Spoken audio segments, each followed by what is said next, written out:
श्री स्वामी समर्थ मित्रांनो, तुमचं आपल्या स्मार्ट स्टडी या यूट्यूब चॅनलमध्ये स्वागत आहे. तुम्ही जर माझ्या चॅनलवर नवीन असाल तर प्लीज माझ्या चॅनलला लाईक, शेअर आणि सबस्क्राईब करा. मित्रांनो, Maharashtra board 2026-27 new syllabus third स्टँडर्डचे सर्व सब्जेक्ट टेक्स्टबुकमधील लेसन तुम्हाला आपल्या स्मार्ट स्टडी या यूट्यूब चॅनलवर भेटतील. ते तुम्ही तुमच्या मित्रांना शेअर करायला विसरू नका. चला तर आपण लेसन बघूया. आज आपण शिकणार आहोत Marathi textbook third standard lesson number 5 आरुषचा प्रामाणिकपणा. मित्रांनो, अगोदर आपण लेसन समजून घेऊया आणि नंतर लास्टला क्वेश्चन आन्सर बघूयात. तर इथे काय दिलेलं आहे, एका मुलाचा प्रामाणिकपणा, तर त्याची आपल्याला स्टोरी दिलेली आहे, आरुषचा प्रामाणिकपणा. तर आपण स्टोरी बघूया काय दिले.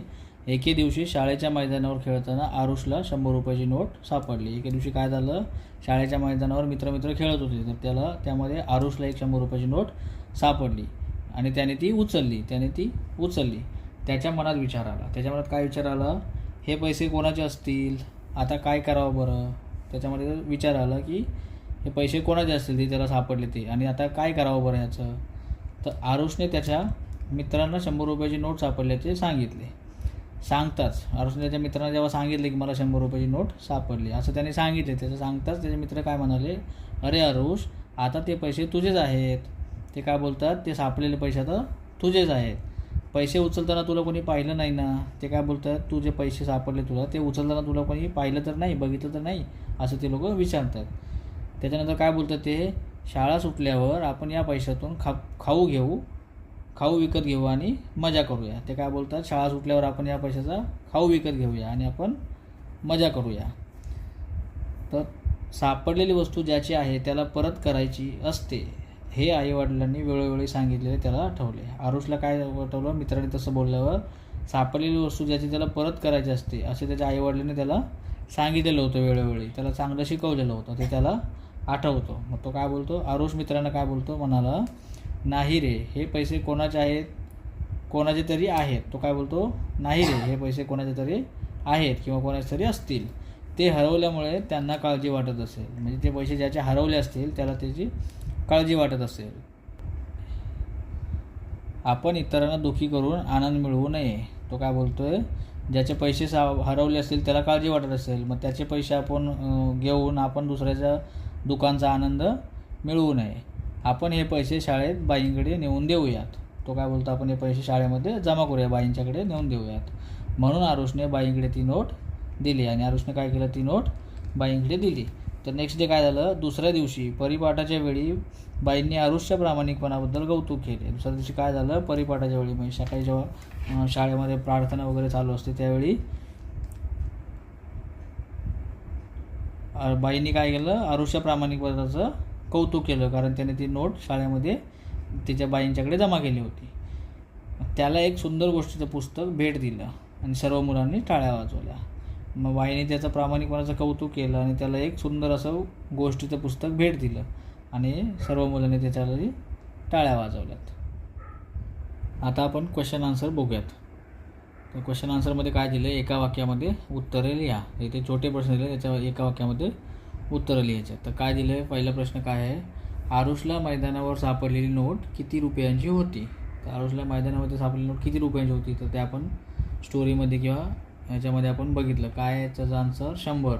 किती रुपयाची नोट होती, 100 रुपयाची नोट होती. नेक्स्ट क्वेश्चन काय दिलं याच्यामध्ये, आरुषच्या अंगी असलेला गुण कोणता.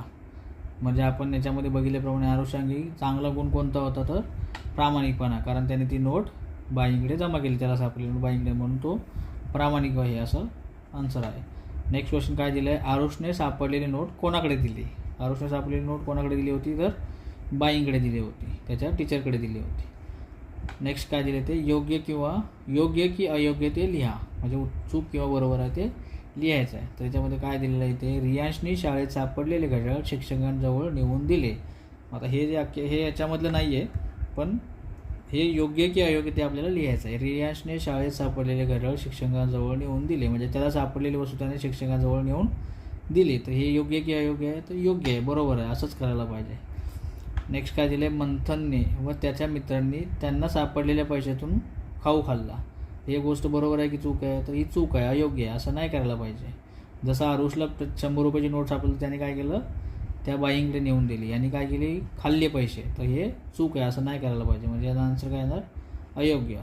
नेक्स्ट काय दिले, ओजसने बसस्थानकावर पडलेली बॅग पोलिसांना आणून दिली. म्हणजे ओजसला बसस्थानकावर एक बॅग सापडली होती, त्याने ती काय केली, पोलिसांना नेऊन दिली. मग त्याने काय केलं, हे योग्य केलं. म्हणजे उत्तर याचं बरोबर आहे. अशा प्रकारे ह्याचे आपण आन्सर लिहिले. नेक्स्ट काय दिलं इथे, विचार करावं सांगा. तुमच्या मित्राची किंवा मैत्रिणीची एखादी वस्तू हरवल्यास तुम्ही त्याला किंवा तिला कशी मदत कराल. तर अशा प्रकारे ह्याचं आपण उत्तर हे आपण आपल्या शब्दामध्ये लिहायचं आहे. नेक्स्ट काय दिलं इथे, तुम्हाला आवडलेल्या कथेतील पात्रे घटना याविषयी माहिती लिहायची. म्हणजे याच्यामध्ये आपल्याला काय कोणतं पात्र आवडलं त्याच्याबद्दल आपण माहिती लिहायची आहे. त्याच्यामध्ये आपल्याला कोणतं पात्र आवडलं होतं, आरुष, कारण तो प्रामाणिक होता. तर त्याच्याबद्दल आपण माहिती लिहू शकतो. नेक्स्ट इथे काय दिले, खेळूया शब्दांशी. म्हणजे विरुद्धार्थी शब्दांच्या जोड्या लावायच्यात. इथे शब्द काय दिले, प्रामाणिक. प्रामाणिकचा विरुद्धार्थी काय होतं, अप्रामाणिक. नेक्स्ट काय दिले, दिवस. दिवस तर रात्र, विरुद्धार्थी शब्द रात्र होतो. नंतर काय तर सुंदर. सुंदरचा विरुद्धार्थी काय होतं, कुरूप.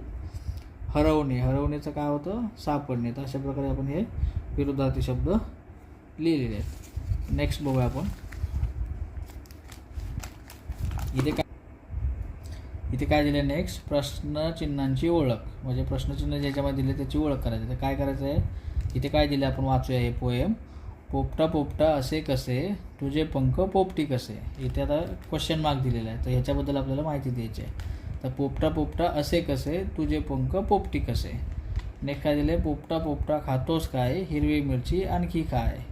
म्हणजे ह्याला विचारतोय आणि तो प्रश्न पोपट त्याचं उत्तर देतोय. ठीक आहे, पोपटा पोपटा खातोस काय, तर तो काय बोलतो, हिरवी मिरची आणखी काय.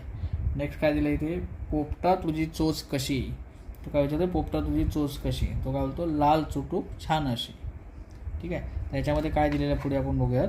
वरील कवितेतील ओळींच्या शेवटी आलेला प्रश्नचिन्ह, ह्याला प्रश्नचिन्ह बोलतात. या चिन्हास प्रश्नचिन्ह म्हणतात. बरोबर, हे जे दिलेलं आहे शेवटी त्याला प्रश्नचिन्ह म्हणतात.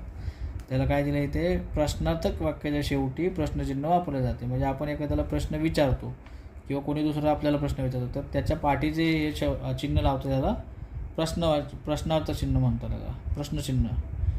ठीक आहे, त्याच्यानंतर खाली काय दिलेलं आहे, खालील तक्त्यातील प्रत्येकी एक शब्द घेऊन वाक्य तयार करा व वाचा आणि वाक्याच्या शेवटी प्रश्नचिन्ह द्या. तर हे जे शब्द दिलेले आहेत या कॉलममधले प्रत्येक याच्यामधले एक शब्द आपल्याला घ्यायचं आहे आणि त्याचं एक वाक्य तयार करायचं आहे आणि त्याला क्वेश्चन मार्क द्यायचा शेवटी. तर इथे आपल्याला एक एक्झाम्पल दिलेलं आहे, सॅम्पल दिलेलं आहे. जसं कसं दिलं आहे, जुई कधी आली. तर अशा प्रकारे 3 शब्द घेतलेत आणि क्वेश्चन मार्क दिले आहे. जुई कधी आली. तर अशा प्रकारे आपण दुसरं काय घेऊ शकतो इथे, तर सॅम कधी आला. अशा प्रकारे इथे आपण लिहू शकतो, सॅम कधी आला.